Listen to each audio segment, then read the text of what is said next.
గురూజీ 72 గంటల్లోనే ఫోన్ లోని అద్భుతమైన జ్యోతిష్య పరిష్కారం చూపిస్తారు. నమ్మండి, నమ్మకపోండి, ఇది నిజం. శ్మశాన కాళి రుద్ర చౌడీదేవి ఆరాధకులు నంబర్ 1 వశీకరణ స్పెషలిస్ట్.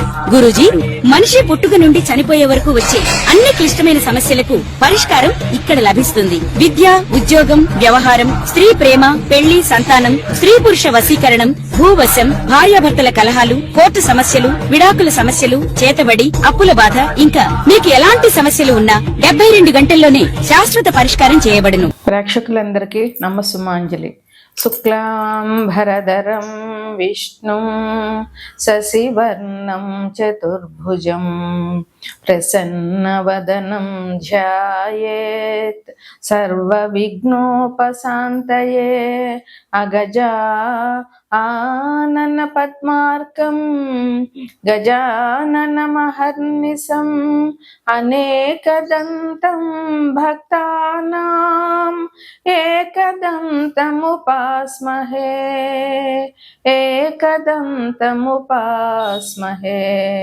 ఓం శ్రీ మహాగణాధిపతియే నమః. ఓం శ్రీ మాత్రే నమః. ఓం శ్రీ గురుభ్యో నమః. మనము ఇప్పుడు ఆగస్టు మాస ఫలితాలు చెప్పుకుంటున్నాము. ఆగస్టు నెలలో ఈ జూలై 26 నుండి శ్రావణ మాసం మొదలయ్యింది. శ్రావణ మాసం జూన్ 26 మొదలయ్యి ఆగస్టు 23 వరకు శ్రావణ మాసం నడుస్తుంది.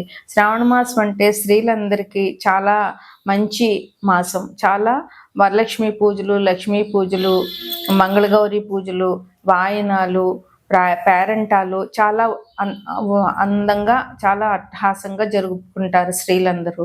అందులో కొత్తగా పెళ్ళైన స్త్రీలు ఉంటే వాళ్ళకి శ్రావణ మంగళవారం నోములు చాలా బాగుంటాయి. ఇది భర్త సౌభాగ్యం కోసం శ్రావణ మంగళవారం నోములు స్త్రీలందరూ చేస్తారు. ఈ శ్రావణ మాసం అంటే స్త్రీలకి చాలా సంతోషంగా, చాలా ఆహ్లాదంగా, ఆనందంగా ఉంటుంది. దైవ కార్యాలు, వరలక్ష్మి పూజలతో స్త్రీలు సుఖ సంతోషాలతో వర్ధిల్లుతారు. ఈ నెలలో 26 నుండి శ్రావణ మాసం మొదలు కదా. ఈసారి శ్రావణ మాసం శ్రావణ శుక్రవారంతోనే మొదలైంది. 5 శుక్రవారాలు శ్రావణ మాసంలో వచ్చాయి. ఈ 5 శుక్రవారాలు మహాలక్ష్మీదేవిని పూజించి పరమాన్నం మనకు తోచింది నైవేద్యం పెట్టడం వల్ల మహాలక్ష్మీదేవి అనుగ్రహం స్త్రీలందరికీ కలుగుతుంది. ఆగస్టు 8వ తారీఖున వరలక్ష్మి వ్రతము, జూలై 29న శ్రావణ మంగళవారం నోములు స్టార్ట్ అవుతాయి అన్నమాట. వరలక్ష్మి వ్రతం 28వ తారీఖున ఉంది. 9వ తారీఖున రాఖీ పౌర్ణమి, జంధ్యాల పౌర్ణమి ఉంటుంది. కృష్ణాష్టమి 16వ తారీఖు ఆగస్టులో వచ్చింది. ఈసారి వినాయక చవితి కూడా ఆగస్టు నెలలోనే వచ్చింది. ఎందుకంటే 23 వరకు శ్రావణ మాసం ఉండి 24వ తారీఖున భాద్రపద మాసం మొదలవుతుంది. 27వ తారీఖున వినాయక చవితి వస్తుంది. అంటే ఈ ఆగస్టు నెలంతా అమ్మవారి మహాలక్ష్మీదేవి పూజలు, గణపతి పూజలతో ప్రజలందరూ సుఖ సంతోషాలతో ఉండి దైవ సన్నిధిలో కాలం గడుపుతారని చెప్పవచ్చు. ప్రతి ఒక్క స్త్రీ కూడా ఈ శ్రావణ మంగళవారం నోములు, శ్రావణ శుక్రవారం నోములను వచ్చి వరలక్ష్మీ దేవి అనుగ్రహానికి పాత్రలు కాగలరని అనుకుంటున్నా. తదుపరి రాశి, చివరి రాశి మీనరాశి. ఈ రాశికి అధిపతి గురువు. మీనరాశిలో పూర్వాభాద్ర 4వ పాదము, ఉత్తరాభాద్ర 1, 2, 3, 4 పాదాలు, రేవతి 1, 2, 3, 4 పాదాలు ఉన్నాయి. ఈ రాశికి అధిపతి గురువు. వీరికి పంచమంలో రవి ఉన్నారు. అంటే పంచమంలో రవి అంటే సాక్షాత్తు వీరికి సహజ పంచమాధిపతి రవే. అంటే మేషాన్ని లగ్నంగా చేసుకుంటే 5వ ఇంటి కారకుడు రవే. అట్లాగే వీళ్ళకి ఇప్పుడు మీనరాశి నుంచి 5వ ఇంట్లో రవి ఉన్నారు. అంటే పంచమం అంటే మంచి ఆలోచన, మంత్రసిద్ధి, పిల్లలు, ఇవన్నమాట. అందువల్ల వీళ్ళకి ఈ మాసం చాలా బాగుంటుంది. ఎందువలనంటే వీళ్ళు కొత్తగా వ్యాపారం చేయాలనుకుంటున్నా, లేదా ఉన్న వ్యాపారాన్ని కొంచెం పెద్ద చేయాలనుకుంటున్నా, ఈ ఉన్న వ్యాపారం బ్రాంచ్లు ఇంకో చోట పెట్టాలనుకుంటున్నా, వీళ్ళకి చాలా మంచి అవకాశం ఈ మాసంలో దొరుకుతుంది అనమాట. అట్లాగే కొత్తగా ఉద్యోగానికి ప్రయత్నిస్తే వాళ్ళకి తప్పకుండా మంచి జరుగుతుంది. వీళ్ళు నిర్విఘ్నంగా జాగ్రత్తగా ఇంటర్వ్యూలు ఫేస్ చేసి ఉద్యోగాలకు అప్లై చేసి అయితే తప్పకుండా వీళ్ళకి ఉద్యోగం వచ్చే అవకాశాలు ఈ మాసంలో చాలా బాగున్నాయి. కుటుంబంలో సహాయ సహకారాలు ఉంటాయి. కుటుంబంలో అందరూ ఒక మాట మీద ఉంటారు. వీళ్ళని ఎవరు ఎదిరించకుండా వీళ్ళ మాట విని వీళ్ళకి అనుగుణంగా కుటుంబ సభ్యులందరూ వెళ్ళే అవకాశం ఈ మాసంలో కనపడుతుంది. ఎవరైతే కాంపిటేటివ్ ఎగ్జామ్స్కి విద్యార్థులు తయారవుతున్నారో వాళ్ళకి చాలా బాగుంది. వాళ్ళు చక్కగా ఈ కాంపిటేటివ్ ఎగ్జామ్స్కి అప్లై చేసి మంచి మార్కులు పొందగలుగుతారు. అయితే కష్టపడడం మాత్రం చాలా కష్టపడాలి. విద్యార్థులు పోటీ పరీక్షలో నెగ్గాలంటే కష్టపడడం తప్పనిసరిగా ఉంటుంది.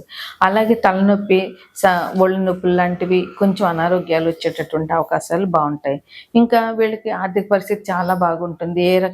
ఏ రకంగా ఆదాయాలు పొందాలనుకుంటున్నారో ఆ రకంగా ఆదాయాలు పొందుతారు. అందువల్ల అన్ని రకాలుగా ఆర్థికంగా బాగుంటుంది. దూర ప్రయాణాలు చేయాల్సి వస్తుంది, అయినా కూడా ఇబ్బంది ఏం లేదు. వీళ్ళు ఎన్నో పుణ్యకార్యాలు చేస్తారు లేదా చేసే వాటిలో పాలు పంచుకుంటారు ఈ మాసంలో. అందువల్ల వీళ్ళకి చాలా మంచి జరుగుతుంది అన్నమాట. ఉద్యోగస్తులకి అభివృద్ధి ఉంది, వ్యాపారస్తులకి అభివృద్ధి ఉంది. అన్ని రంగాల్లో వాళ్ళకి కూడా ఈ మాసం బాగుంటుంది. వీళ్ళు కూడా అన్ని వర్గాల వాళ్ళతోటి అనుబంధం పెంచుకుంటూ మీతో మేము అన్నట్టుగా వెళ్తూ ఉంటారనమాట. అలాగే వీళ్ళకి మంచి జీవిత భాగస్వామితో చాలా బాగుంది ఈ మాసంలో. వాళ్ళ స్పౌస్ ఎవరైతే ఉంటారో, భార్య అయితే భర్త, భర్త అయితే భార్య, వీళ్ళిద్దరికీ మంచి అవగాహన కలిగి ఇద్దరు ఒక మాట మీద వెళ్ళడం ఈ మాసంలో జరుగుతుంది. ఇంకా ఇతరులు దెబ్బలాడుకుంటుంటే మాత్రం మీరు వెళ్ళి తలదోర్చకండి. వాళ్ళ గొడవల్లో మీరు కలుగజేసుకోకండి. అదొక్కటే మీకు కొంచెం బ్యాడ్ జరిగే అవకాశం ఉంది కనుక ఆ విషయం వదిలేసుకోండి.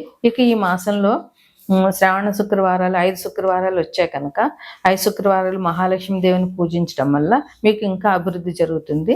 అలాగే గణపతిని 27వ తారీఖు గణపతి వినాయక చవితి అయింది. ఆ గణపతిని పూజించడం వల్ల మీరు ఇంకా మంచి ఫలితాలు పొందగలుగుతారు. ఇవి ఈ మాసంలో ఆగస్టు నెల మాస ఫలితాలు.